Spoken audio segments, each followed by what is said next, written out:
做出海项目时，最害怕的呢，其实不是失败，而是呢，高管以为这是公司命运的转折点。Hello， 大家好，我是你身边的管理顾问老方。今天我们就一起来聊一聊曾经让无数出海 HR 和项目总监头疼的问题：一个项目到底是战略方向，还只是试点看看？很多时候，战略与试点的界限模糊，就会引起一连串的方向错配和资源错配的问题。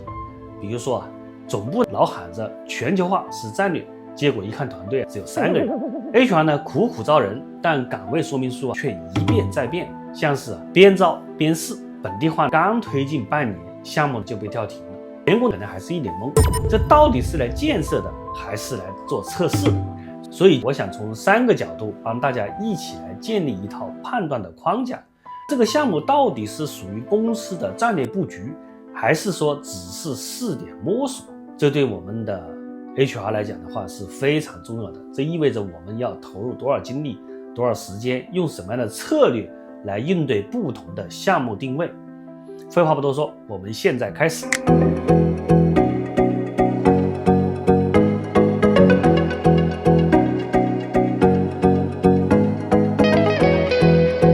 一家跨境的消费品公司曾经在中东启动了一个项目，起初公司内部定位它只是市场探索加品牌验证的一个项目，主要是希望通过小团队来做调研、试验和快速的验证，来看看市场对商业模式是否有足够的接受度。但没想到的是，集团高层突然把这个项目纳入到年度的战略考核指标，而且还要求迅速建团队，实现规模化销售，树立起全球的范式。那最终的结果呢？原本配置的3人试点小组，突然要接10倍的销售目标，既没有本地化的资源，也没有供应链的支持，更加没有预算的弹性。那很显然，3个月后，项目烂尾收场，不仅浪费了100多万的项目启动资金，而且还带来了大面积员工的信任危机。大家都不知道集团在干什么。这其实不是个案，我们经常看到类似试点变战略、团队无准备、HR 乱背锅的案例屡见不鲜。由于企业过于追求战略叙事的这种美感，却忘掉了试点阶段的理性的审视。这里需要特别提示一下，企业出海最害怕的不是试点失败，而是错把局部试验误判成战略落地，让团队被迫硬推全局，结果牵一发而动全身，组织反而陷入到被动之中。想要看清一个出海项目的本质定位，我们建议是从以下3个维度来入手判断。第一个维度就是资源配置的维度，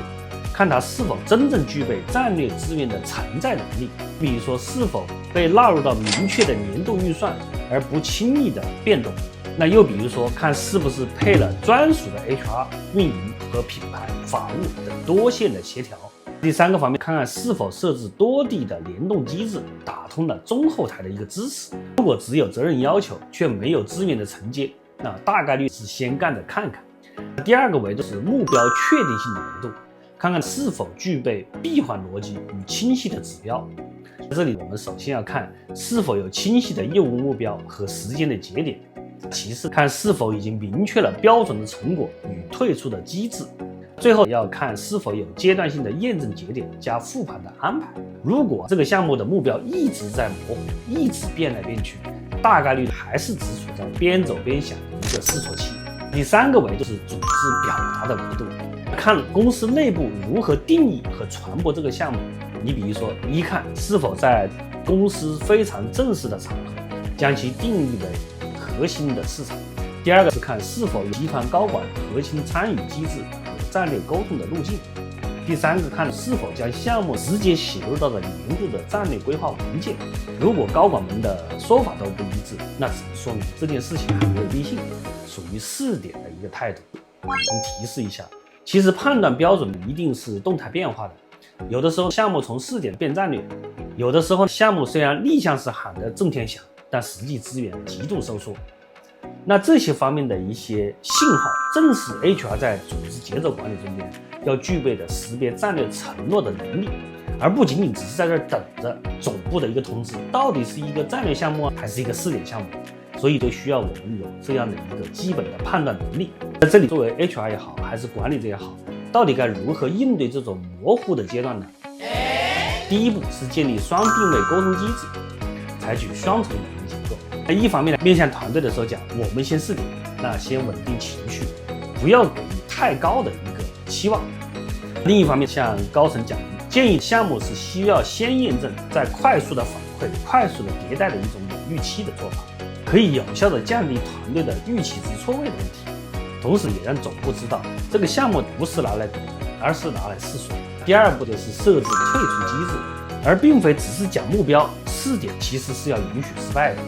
建议在试点开始之前设立3种退出机制。第一个叫数据型，也就是说没有达到关键指标的时候，我们这个项目就终止。这些关键指标，无论是我们的销售指标，还是我们的利润指标，或者是我们的客户的指标等等。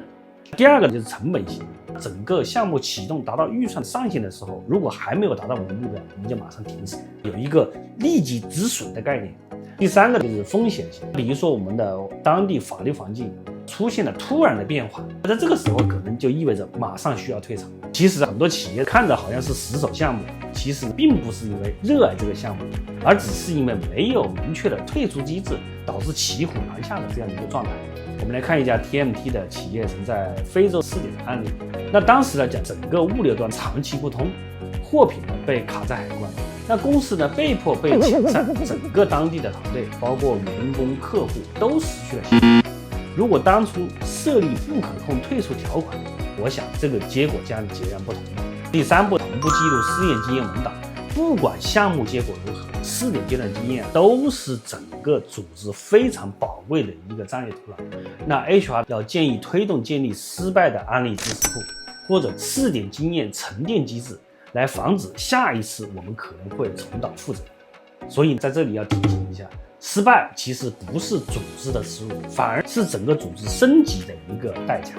记录失败其实也是 HR 帮助组织来建立一种容错的机制，也是容错文化的一部分。总结一下，一个项目能不能成为战略型项目，靠的其实不只是愿景，而是资源、机制和组织的决心。因为只有这些东西到位之后，我的项目才能够落地。作为 HR 来讲，是必须具备识别战略承诺的能力，只有这样子才能够在出海初期做好组织节奏与团队信任的一种把控。当然，如果说你想要这一期提到的出海项目判断清单、退出机制的模板、试点复盘的模板，欢迎在评论区打上试点工具包，